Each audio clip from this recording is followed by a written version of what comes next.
동서양 미래 예측학 채널에 와주신 독자분들, 안녕하세요. 오라클입니다. 이번 시간엔 성명학에 대하여 알아보겠습니다.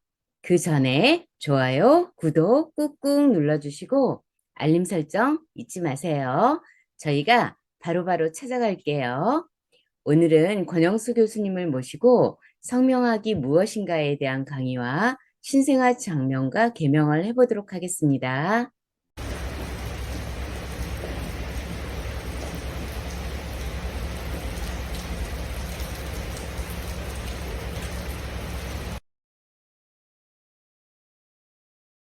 오늘은 성균관대 법대 졸업하시고 내교육대 동양학 박사이시며 글로벌 사이버대 동양학과 외래 교수 역임하시고 현재 연구 교수이신 권영수 박사님을 모셔서 성명학에 대한 강의를 들어보도록 하겠습니다.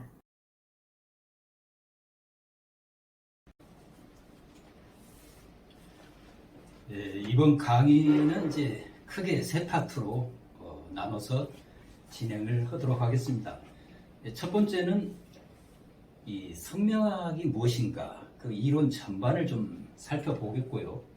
두 번째로는 이 김씨성을 가진 남자아이 그리고 이씨성을 가진 여자아이 이 신생아 장명을 해보겠습니다.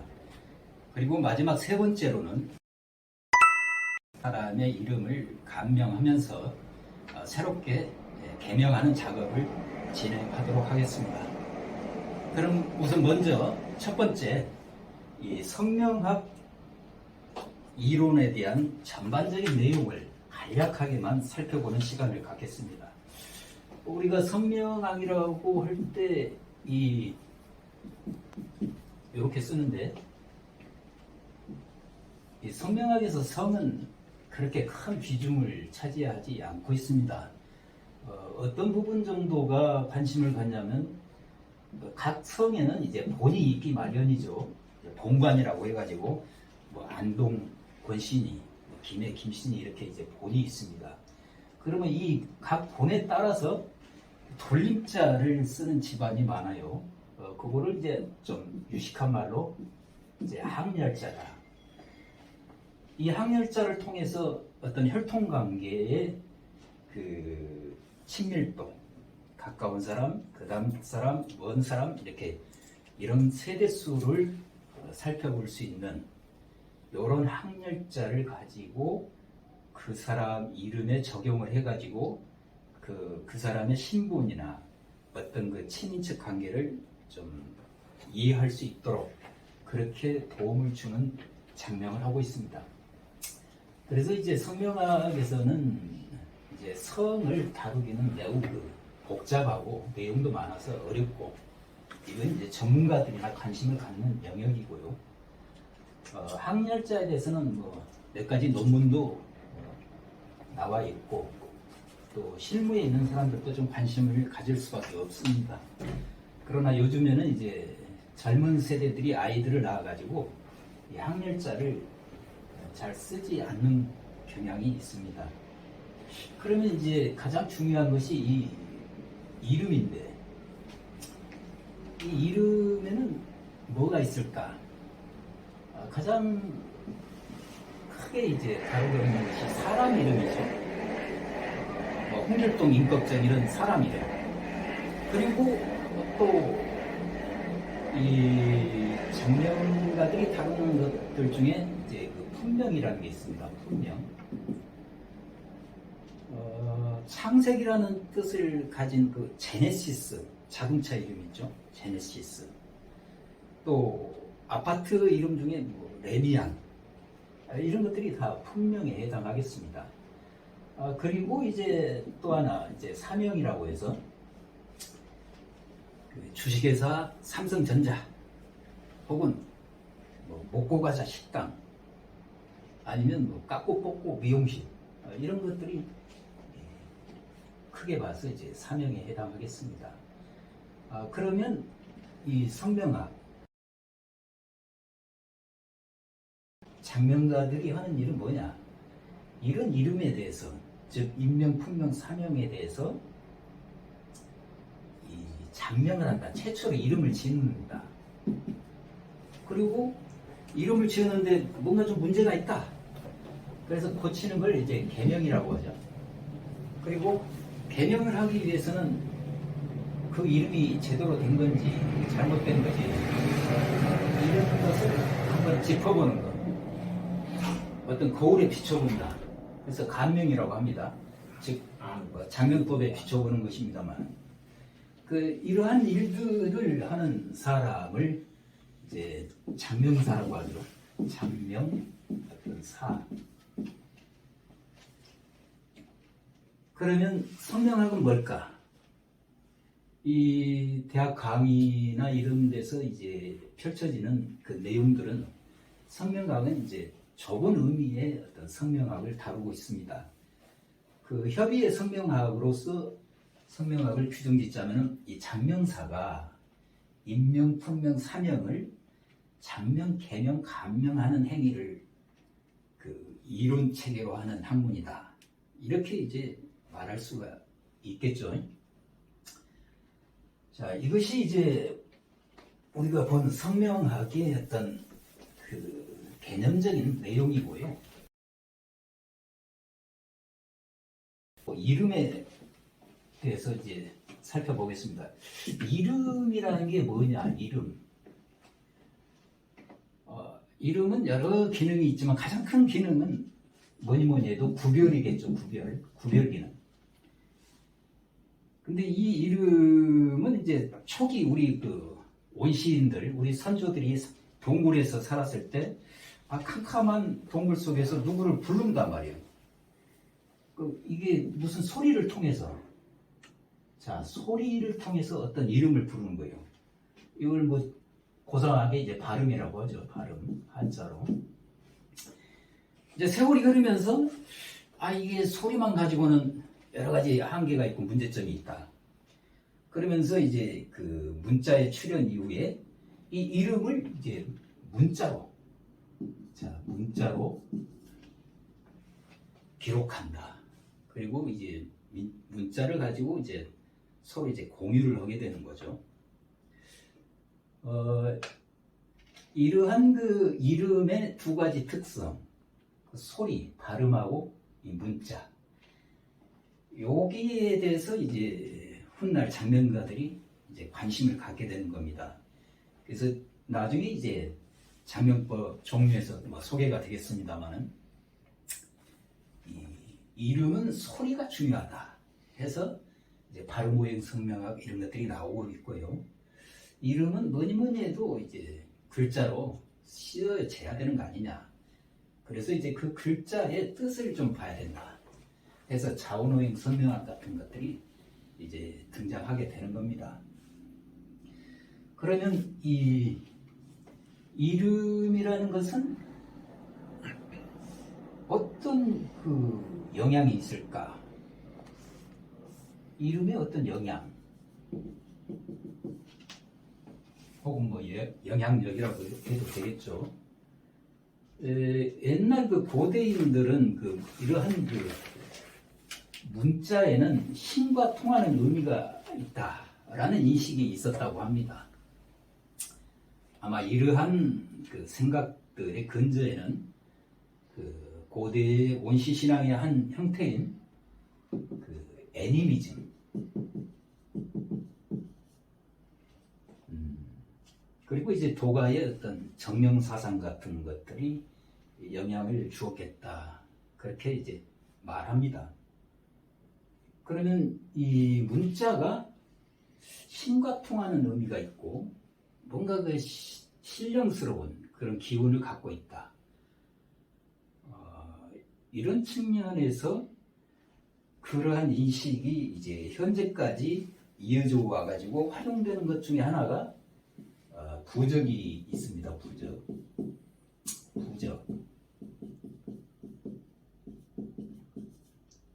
오늘날에도 이 철학관에 가면 이 부적을 다루는 사람들이 제법 있습니다. 그리고 이제 여담입니다만은 작년인가 언제쯤 제가 그 중국 무협 드라마 장야를 본 적이 있어요. 그 장야 드라마에 보면 이 글자를 마음속으로 공중에 탁 띄워서 거기다 기를 집중해가지고 어떤 공력을 발휘하게 하는 거예요. 그래서 상대를 공격할 수 있는 그 힘을 갖게 되는 거예요. 그래서 그 드라마에 보면 이런 그 부적 같은 문자를 통해서 그 어떤 공격 기술로 삼는 그런 어떤 문파가 있다라는 것, 그런 것도 이제 드라마에서는 보여주고 있습니다. 비슷한 맥락이 아닐까 싶어요. 그리고 이제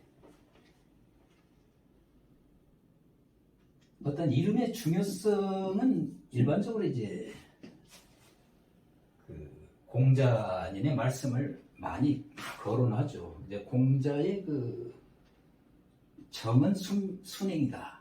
그러면 정명 순행이다. 정명.